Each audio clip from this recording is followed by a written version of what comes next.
नमस्कार, मी प्रणिता बोरसे. आपण पाहत आहात TV9 मराठी आणि आता बुलेटिनमध्ये पाहूयात महाफास्ट 50 बातम्या. जर भारताने सिंधू नदीचं पाणी थांबवलं किंवा हल्ला केला तर आम्ही अण्वस्त्रांनी प्रत्युत्तर देऊ, पाकिस्तानी राजदूताची धमकी.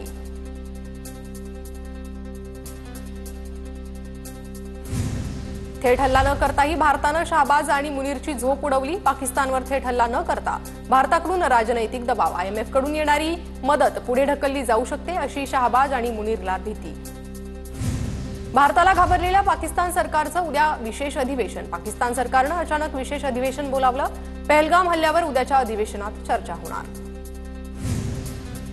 LOCवर सलग 10व्या दिवशी पाकिस्तानकडून शस्त्रसंधीचं उल्लंघन. कुपवाडा, बारामुल्ला, पूंछ, राजौरी भागात LOCवर गोळीबार. भारतीय लष्कराच्या जवानांकडूनही गोळीबाराला चोख प्रत्युत्तर.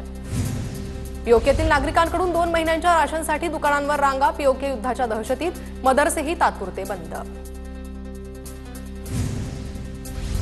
भारतातील सर्व ऑर्डनन्स फॅक्टरीमधल्या कर्मचाऱ्यांच्या सुट्ट्या रद्द तर पाकिस्तानच्याही सर्व ऑर्डनन्स फॅक्टरीमधल्या कर्मचाऱ्यांच्या सुट्ट्या रद्द. भारत आणि पाकिस्तानमध्ये तणाव वाढला. पाकिस्तानी आर्मीवर बलूच लिबरेशन आर्मीचा हल्ला. बलुचिस्तानच्या कलात भागात पाकिस्तानी सैन्य आणि पोलिसांना येण्यास मज्जाव. राजस्थानच्या श्रीगंगानगरमध्ये पाक बॉर्डरवर BSF कडून पाक जवानाला अटक. पाकिस्तानी जवानाचा भारतीय सीमेत शिरण्याचा प्रयत्न. DRDOची स्ट्रॅटोस्फेरिक एअरशिप प्लॅटफॉर्मची उड्डाण चाचणी यशस्वी. मध्य प्रदेशातील शोपूरमध्ये चाचणी यशस्वीरित्या पार पडली. जम्मू काश्मीरच्या डोडा जिल्ह्यात VPN सेवा वापरण्यास बंदी. राष्ट्रीय सुरक्षेसाठी VPN म्हणजे व्हर्च्युअल प्रायव्हेट नेटवर्क सेवा वापरण्यावर बंदी. पश्चिम बंगाल पोलिसांकडून एका पाकिस्तानी महिलेला अटक. अटक झालेली महिला 45 वर्षांपासून भारतात राहत असल्याची माहिती. पाकिस्तानी महिला 1980 मध्ये टुरिस्ट व्हिसावर भारतात आली होती. काश्मीर दहशतवादी हल्ल्याच्या विरोधात म्युनिकमध्ये भारतीय समुदायाकडून शांततापूर्ण निदर्शनात 700 जणांचा सहभाग. भारताचा पाकिस्तानसोबत व्यापार बंदीचा निर्णय. पहलगाम दहशतवादी हल्ल्यानंतर वाणिज्य मंत्रालयाचा पाकिस्तानसोबत व्यापार बंदीचा निर्णय. जम्मू काश्मीरचे मुख्यमंत्री ओमर अब्दुल्लांनी पंतप्रधान मोदींची भेट घेतली. दोघांमध्ये 20 मिनिटं चर्चा. काश्मीरमधील परिस्थितीचा मोदींनी आढावा घेतला. नौदल प्रमुख दिनेश त्रिपाठी यांनी पंतप्रधान मोदींची भेट घेतली. पहलगाम हल्ल्याच्या पार्श्वभूमीवर दोघांमध्ये चर्चा. दहशतवाद विरोधातल्या पुढच्या ॲक्शनसाठी भारताची तयारी सुरू. रशियाचे परराष्ट्र मंत्र्यांच्या S जयशंकर यांना फोन. भारत पाकमधील तणाव मिटवण्याचं लाव्हरोव्ह यांचं आवाहन. पाकिस्तानी झेंडा असणाऱ्या जहाजांना भारतीय बंदरावर नो एंट्री. भारत सरकारच्या जहाज बांधणी महासंचालनालयाचे आदेश. पहलगाम हल्ल्यातले संशयित श्रीलंकेत पळाल्याचा संशय. भारतीय तपास यंत्रणांच्या अलर्टनंतर चेन्नईहून कोलंबोत पोहोचलेल्या विमानाची श्रीलंका सुरक्षा यंत्रणेकडून तपासणी. शिवसेना पक्षाचं चिन्ह आणि नावाच्या याचिकेवर 1.5 वर्षांनी सुनावणी. सुप्रीम कोर्टात 7 तारखेला सुनावणी होणार. केंद्रीय निवडणूक आयोगानं दिलेल्या निर्णयाविरोधात दाखल केली होती याचिका. अहिल्यानगरच्या जामखेडमधील चौंडीत मंत्रिमंडळाच्या बैठकीची जोरदार तयारी. अहिल्यादेवी होळकर यांच्या त्रिशताब्दी जयंतीनिमित्त येत्या 6 तारखेला मंत्रिमंडळाची बैठक आयोजित. उपमुख्यमंत्री अजित पवार आज अमरावतीच्या दौऱ्यावर. All India federation cup kabaddi स्पर्धेच्या समारोपाला लावणार हजेरी. अक्षय शिंदे चकमक प्रकरणात अद्याप पोलिसांवर गुन्हा दाखल नाही. उच्च न्यायालयानं दिलेली मुदत 3 मे रोजी संपली. गोकुळचे दूध प्रतिलिटर 2 रुपयांनी महागले. पुणे मुंबईसह शहरात उद्यापासूनच नवे दर लागू होणार. गोकुळ दूध संघाकडूनही दूध विक्री दरात वाढ. पूर्व विदर्भात वादळी वाऱ्यासह जोरदार पावसाची हजेरी. वीज पडून एकाचा मृत्यू तर 3 जनावरं दगावली.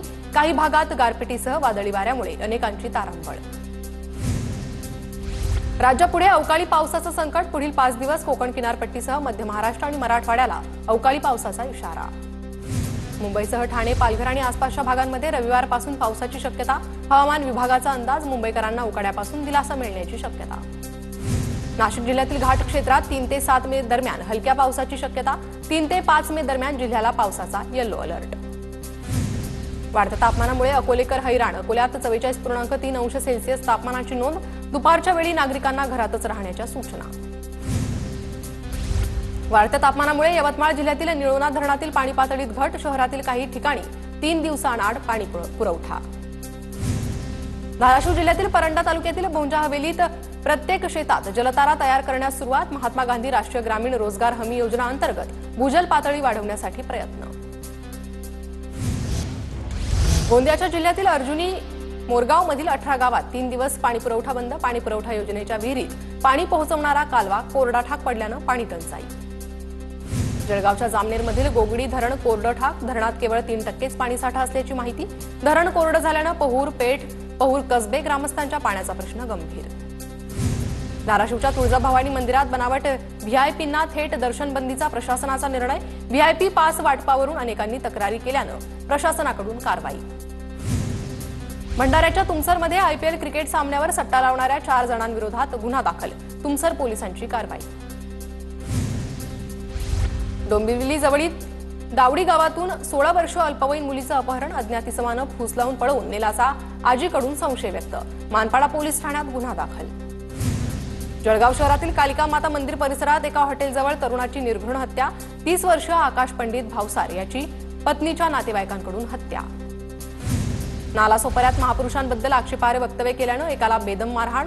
सकल मराठा समाजाकडून इसमाला चोप. तुळीज पोलीस ठाण्यात गुन्हा दाखल. बुलढाण्याच्या मलकापूरमध्ये विद्यार्थ्याच्या आईवर बलात्कार प्रकरणातील 2 आरोपी शिक्षकांचं निलंबन. चांगले गुण देण्याच्या आमिषानं 2 शिक्षकाकडून विद्यार्थ्याच्या आईवर करण्यात आला होता अत्याचार. उधार दिलेले पैसे परत मागितल्यानं दाम्पत्याला बेदम मारहाण. बीड जिल्ह्यातील केज तालुक्यातील पिंपळगावमधील घटना. केज पोलीस ठाण्यात तिघांविरोधात गुन्हा दाखल. बीड बस स्थानकात चोऱ्यांचं प्रमाण वाढलं. बसमध्ये बसताना एका महिलेचे दागिने चोरीला. अज्ञात आरोपी विरोधात गुन्हा दाखल. तहसीलदारांची बोगस सही करून घर हडपवण्याचा प्रयत्न करणाऱ्या अंगणवाडी पतपेढी चेअरमॅनवर गुन्हा दाखल. परभणीच्या पालम तालुक्यातल्या शिरपूरमध्ये बाबाराव अवरगडवर फसवणुकीचा गुन्हा. परभणीच्या पूर्णा येथे नागरिकांकडून बसस्थानकाची स्वच्छता. बसस्थानकात झालेल्या घाणीकडे प्रशासनाकडून दुर्लक्ष झाल्यानं नागरिकांकडून श्रमदान करत साफसफाई. परभणीच्या जांभूळबेटचा कायापालट होणार. खासदार संजय जाधव यांचा विकास निधीतून 10 कोटी रुपयांचा निधी मंजूर. 16व्या वित्त आयोगाचे पथक 9 मे रोजी नाशिक महापालिकेत धडकणार. नॅशनल एअर पॉल्युशन कंट्रोल अंतर्गत दिलेला 85 कोटी रुपयांचा निधी कसा आणि कुठे खर्च केला याचा आढावा घेतला जाणार. नाशकातील धोकादायक वाड्यांना मनपाकडून नोटीस. पावसाळ्यात दुर्घटनांपासून बचाव करण्यासाठी महापालिकेची आतापासूनच तयारी. शहरात दरवर्षी पावसाळ्यात धोकादायक इमारतींना तडे जाऊन कोसळण्याच्या घटना घडतात. नागपूर जिल्ह्यातील पेट्रोल पंपावर 10 मे पासून डिजिटल पेमेंट बंद. सायबर गुन्हेगारांकडून पेट्रोल पंपधारकांच्या खात्यात पेमेंट झाल्यानं चालकांचे खाते गोठवले. हरियाणा, पंजाब, बिहारसह काही राज्यातून डिजिटल पेमेंट. नागपूर जिल्ह्यात आरटीचे 5,000वर प्रवेश. 7 मे पर्यंत आरटी अंतर्गत प्रवेश घेता येणार. प्रतीक्षा यादीतील टप्पा 3चे प्रवेश सुरू. नागपूर महानगरपालिकेच्या मालमत्ता कर आणि पाणीपट्टी कर वसुलीचं उद्दिष्ट अपूर्णच. थकबाकीदारांची संख्या वाढली. मागील वर्षी 284 कोटी रुपयांची वसुली तर गेल्या वर्षीच्या थकीत शुल्कासह 300 कोटींची थकबाकी. 10वी आणि 12वीचा निकाल लवकरच जाहीर होणार. विद्यार्थ्यांना यंदा टार्गेट लर्निंग वेंचर्स या संकेतस्थळावर निकाल पाहता येणार. वैद्यकीय पदवी प्रवेशांसाठी आज नीट यूजीची सामायिक प्रवेश परीक्षा. 500 शहरांमधील 5,543 केंद्रांवर 22,70,000 विद्यार्थी परीक्षा देणार.